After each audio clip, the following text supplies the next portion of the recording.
दोस्तों, बहुत बहुत स्वागत है आपका हमारे यूट्यूब चैनल में। आशा करता हूँ आप सभी अच्छे होंगे, बहुत अच्छे से अपनी तैयारियां कर रहे होंगे और बहुत अच्छे तरीके से अपना और अपने परिवार का ध्यान रख रहे होंगे। तो आज से फिर से स्वागत करता हूँ हमारी साइंस की क्लास में। साइंस के 25 प्रश्न बहुत ज़्यादा इम्पोर्टेंट, जो रेलवे RRC ग्रुप डी के लिए तो बहुत ही ज़्यादा इम्पोर्टेंट है। तो चलिए शुरू करते हैं आज की क्लास। आज का पहला क्वेश्चन बिना देरी किए हुए, निम्नलिखित में से किसमें कार्बन नहीं है? ऑप्शन ए हीरा, option B graphite, option C कोयला एंड ऑप्शन डी इनमें से कोई नहीं। तो सही आंसर है friends option D is the right answer. इनमें से कोई नहीं, क्योंकि ये सभी कार्बन के या बरूपन में सब में कार्बन पाया जाता है। बढ़ते हैं अगले क्वेश्चन की तरफ। सूर्य पर ऊर्जा का निर्माण होता है। ऑप्शन ए नाभिकीय विखंडन द्वारा, ऑप्शन बी नाभिकीय संलयन द्वारा, ऑप्शन सी ऑक्सीकरण अभिक्रियाओं द्वारा एंड ऑप्शन डी अवरक्त अभिक्रियाओं द्वारा। तो सही आंसर है फ्रेंड्स ऑप्शन बी नाभिकीय संलयन द्वारा सूर्य पर ऊर्जा का निर्माण होता है। बढ़ते हैं next question.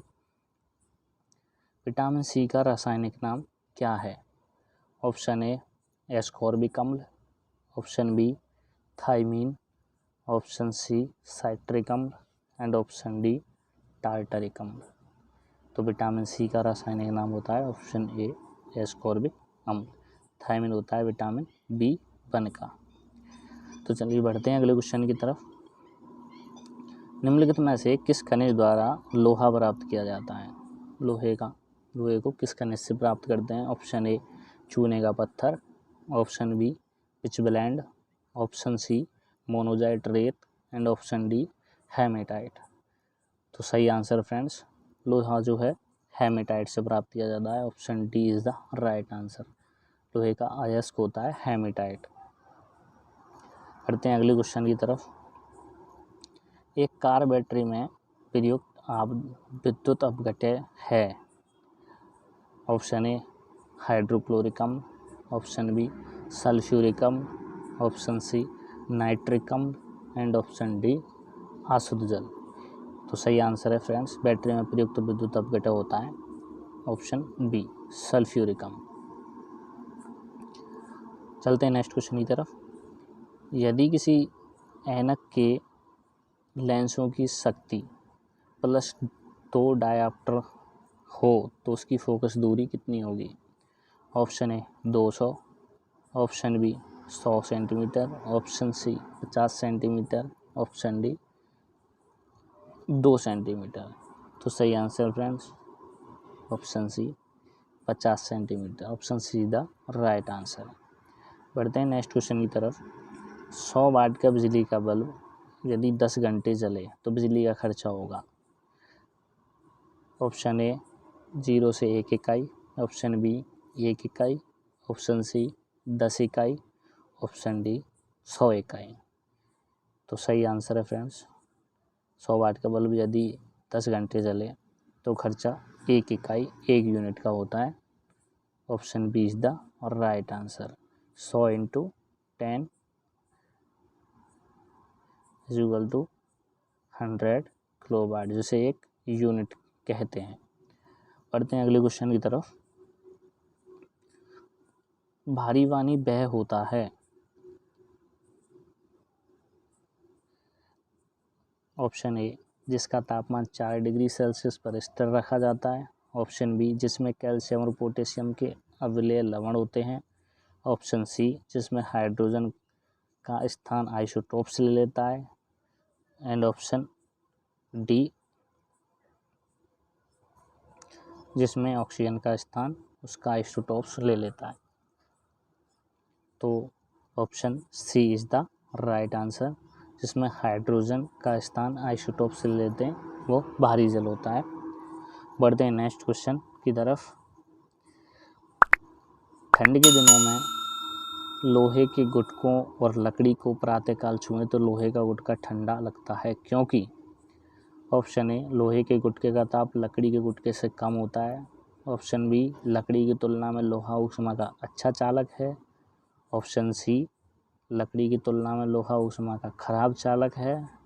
And option D, लोहे का गुटका लकड़ी से भारी होता है। तो सही आंसर है फ्रेंड्स ऑप्शन बी, लकड़ी की तुलना में लोहा जो है ऊष्मा का अच्छा चालक होता है, इसीलिए सर्दियों में लोहा ज़्यादा ठंडा प्रतीत होता है। देखते हैं अगला क्वेश्चन। हवा में जिस गैस की मात्रा सबसे अधिक होती है वह है hydrogen, option B carbon dioxide, option C oxygen and option D nitrogen. तो सही आंसर है friends option D nitrogen. D is the right answer. 78% oxygen होती है हवा में, सॉरी नाइट्रोजन। चलते हैं अगले क्वेश्चन की तरफ। सौरमंडल का सबसे बड़ा ग्रह है, ऑप्शन ए पृथ्वी, ऑप्शन बी मंगल, ऑप्शन सी बृहस्पति एंड ऑप्शन डी शनि। तो सौरमंडल का सबसे बड़ा ग्रह है ऑप्शन सी बृहस्पति, जिसके 79 सैटेलाइट्स हैं, 79 उपग्रह, मंगल के 2, शनि का 1। पढ़ते हैं नेक्स्ट क्वेश्चन को। सेल्सियस स्केल पर मानव शरीर का सामान्य तापमान होगा, option A 31 degree Celsius, option B 98.4 degree Celsius, option C 37 degree Celsius and option D 31.5 degree Celsius. तो सही आंसर है फ्रेंड्स सेल्सियस पैमाने पर मानव शरीर का तापमान होता है 37 degree Celsius. Option C is the right answer. Fahrenheit की बात करें तो 98.7 फ़ारेनहाइट। बढ़ते हैं अगले क्वेश्चन की तरफ। देखिए फ्रेंड्स, अगर वीडियो अच्छी लग रही हो तो चैनल को सब्सक्राइब करें, वीडियो को लाइक करें और वीडियो को शेयर ज़रूर करें, जिससे और भी लोग इसका फ़ायदा उठाएं। और चैनल को सब्सक्राइब कर लें, जिससे टाइम टू टाइम आपको हर वीडियो की नोटिफिकेशंस मिलती रहें। आते हैं अपने क्वेश्चन पर। नेक्स्ट क्वेश्चन, परमाणु नाभिक के अवयव हैं, परमाणु के नाभिक में कौन से अवयव होते हैं? ऑप्शन ए इलेक्ट्रॉन और प्रोटॉन, ऑप्शन बी इलेक्ट्रॉन और न्यूट्रॉन, ऑप्शन सी प्रोटॉन और neutron and option D proton neutron और इलेक्ट्रॉन। तो परमाणु का जो नाभिक होता है उसमें प्रोटॉन और न्यूट्रॉन होते हैं। प्रोटॉन पे धनावेशित होता है प्रोटॉन, और न्यूट्रॉन उदासीन होता है, इस पर कोई भी आवेश नहीं होता। इलेक्ट्रॉन ऋण आवेश होता है। आगे चलते हैं नेक्स्ट क्वेश्चन। मच्छर भगाने वाली दवाओं में सक्रिय रसायन होता है, मच्छर भगाने वाली जो दवाएं होती हैं, option A allethrin, option B stropin, option C two isopropoxyphenyl and option D benzene hexachlorophene. तो सही आंसर है फ्रेंड्स, मच्छर भगाने वाली जो दवाई होती है उसमें एलिथ्रिन रसायन होता है। Option A is the right answer. पढ़ते हैं अगले क्वेश्चन की तरफ। किसी परमाणु नाभिक का आइसोटोप है, आइसोटोप यह नाभिक है जिसमें ऑप्शन ए न्यूट्रॉनों की संख्या वही होती है परंतु प्रोटॉन की संख्या भिन्न होती है, ऑप्शन बी प्रोटॉन की संख्या वही होती है परंतु न्यूट्रॉन की संख्या भिन्न होती है, ऑप्शन सी प्रोटॉन की और न्यूट्रॉन दोनों की संख्या वही होती है एंड ऑप्शन डी प्रोटॉन और न्यूट्रॉन दोनों की संख्या भिन्न होती है। तो सही आंसर है फ्रेंड्स ऑप्शन बी, प्रोटॉन की संख्या यही होती है परंतु न्यूट्रॉन की संख्या अलग होती है। बढ़ते हैं अगले क्वेश्चन की तरफ। 20 वर्ष की आयु में मानव शरीर में हड्डियां होती हैं, हड्डियों की संख्या लगभग कितनी होती है 20 वर्ष की उम्र में? Option A 100, option B 200, option C 300 and option D इनमें से कोई नहीं। तो सही आंसर है फ्रेंड्स इनमें से कोई नहीं, option D is the right answer, क्योंकि 20 वर्ष की उम्र में मनुष्य की हड्डियाँ 206 ही हो जाती हैं। जब मनुष्य पैदा होता है तो 300 से प्लस हड्डियाँ होती हैं, 300, कई बुक्स में ये 306 भी है, कई में 310, कई में 350 भी माना गया है, 300 से लेके 50 के बीच में। लेकिन जैसे जैसे मनुष्य बड़ा होता है उसकी हड्डियाँ चिपकती जाती हैं और उनकी संख्या कम हो जाती है, छोटा होता है तो लचीली होती हैं हड्डियाँ अलग अलग होती हैं, इसीलिए उनकी संख्या ज़्यादा होती है। बढ़ते हैं नेक्स्ट क्वेश्चन की तरफ।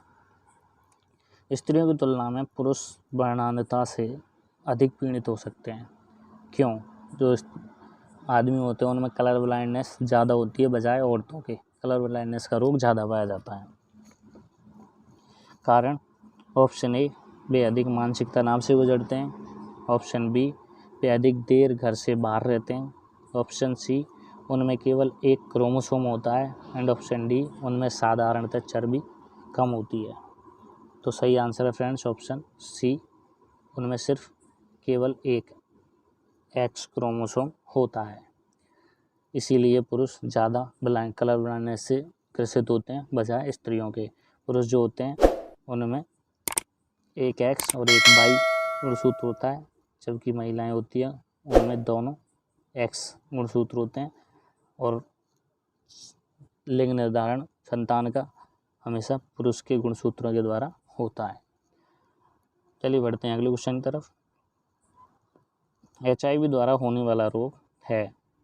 Option A cancer, option B आंत्रशोथ, option C TB and option D AIDS. तो सही आंसर है friends option D AIDS HIV से होता है। HIV human immuno virus HIV। बढ़ते हैं अगले क्वेश्चन की तरफ। बिजली की खपत किसके मापन पर आधारित है? वाट, ओम, वोल्टेज, एम्पियर। इन चार में से ऑप्शंस बताने हैं नीचे चूज करके कि किससे बिजली की खपत मापी जाती है। तो केवल एक यानी वाट से, एक एवं दो यानी वाट एवं वोल्टेज से, दो एवं तीन यानी वोल्टेज एवं ओम से, एंड एक एवं चार यानी वाट एवं एम्पियर से। तो सही आंसर है फ्रेंड्स ऑप्शन ए, केवल एक यानी सिर्फ वाट से, वाट में मापी जाती है विद्युत। बढ़ते हैं अगले क्वेश्चन की तरफ। निम्न में से कौन वैकल्पिक ऊर्जा का सबसे बड़ा भंडार है? वैकल्पिक ऊर्जा का ऑप्शन ए सौर ऊर्जा, ऑप्शन बी ज्वारीय ऊर्जा, ऑप्शन सी परमाणु ऊर्जा एंड ऑप्शन डी ऊष्मीय ऊर्जा।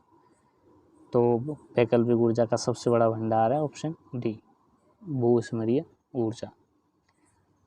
बढ़ते हैं अगले क्वेश्चन की तरफ। रेडियोधर्मी पदार्थ उत्सर्जित करता है, रेडिएशन पैदा किस चीज़ से होती है? ऑप्शन ए अल्फा किरणें, ऑप्शन बी बीटा किरणें, ऑप्शन सी गामा किरणें एंड ऑप्शन डी उपरोक्त सभी। तो सही आंसर है फ्रेंड्स ऑप्शन डी उपरोक्त सभी।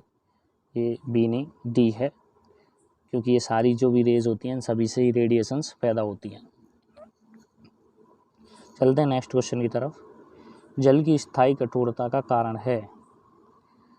स्थायी कठोरता जल की क्यों होती है? Option A calcium carbonate, option B calcium तथा मैग्नीशियम क्लोराइड और सल्फेट, ऑप्शन सी सोडियम तथा पोटेशियम के क्लोराइड और सल्फेट एंड ऑप्शन डी इनमें से कोई नहीं।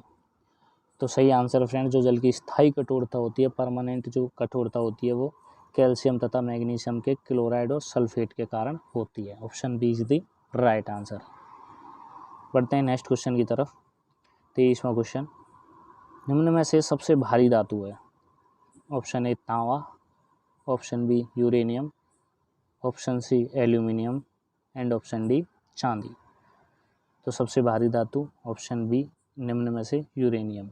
वैसे अगर पूरे सभी धातुओं में सबसे भारी धातु की बात की जाए तो वो होती है ऑस्मियम। सबसे कठोर धातु होती है प्लेटिनम। चलिए बढ़ते हैं अगले क्वेश्चन की तरफ। हास्य गैस क्या है? 24वां question. Nitrogen oxide, B nitrogen peroxide, C nitrogen pentoxide and D nitrous oxide. तो हास्य गैस होती है डी नाइट्रस ऑक्साइड N2O। चलते हैं अगले क्वेश्चन की तरफ। प्रतिवर्ष 5 लाख भारतीय एक बीमारी से मरते हैं एवरी ईयर। कौन सी बीमारी है वो? Option A encephalitis, option B AIDS, option C cancer and option D क्षय रोग यानी टीबी। तो सही आंसर है फ्रेंड्स ऑप्शन डी, क्षय रोग से प्रतिवर्ष 5 लाख भारतीय मरते हैं। तो ठीक है फ्रेंड्स, आज के सिर्फ इतना ही, मिलते हैं नेक्स्ट वीडियो में। वीडियो को लाइक ज़रूर करें अगर अच्छी लगी हो तो, चैनल को सब्सक्राइब करें और वीडियो को शेयर भी करें जिससे और भी लोग इसका फ़ायदा उठाएं। तो चैनल को सब्सक्राइब कर लें जिससे सभी वीडियोज़ की नोटिफिकेशंस आपको मिलते रहें। मिलते हैं अगले वीडियो में, तब तक अपना ध्यान रखें, अपने परिवार का ध्यान रखें, पूरे फोकस के साथ अपनी पढ़ाई करते रहें, अपनी तैयारियाँ करते रहें। तब तक के लिए जय हिंद, जय भारत।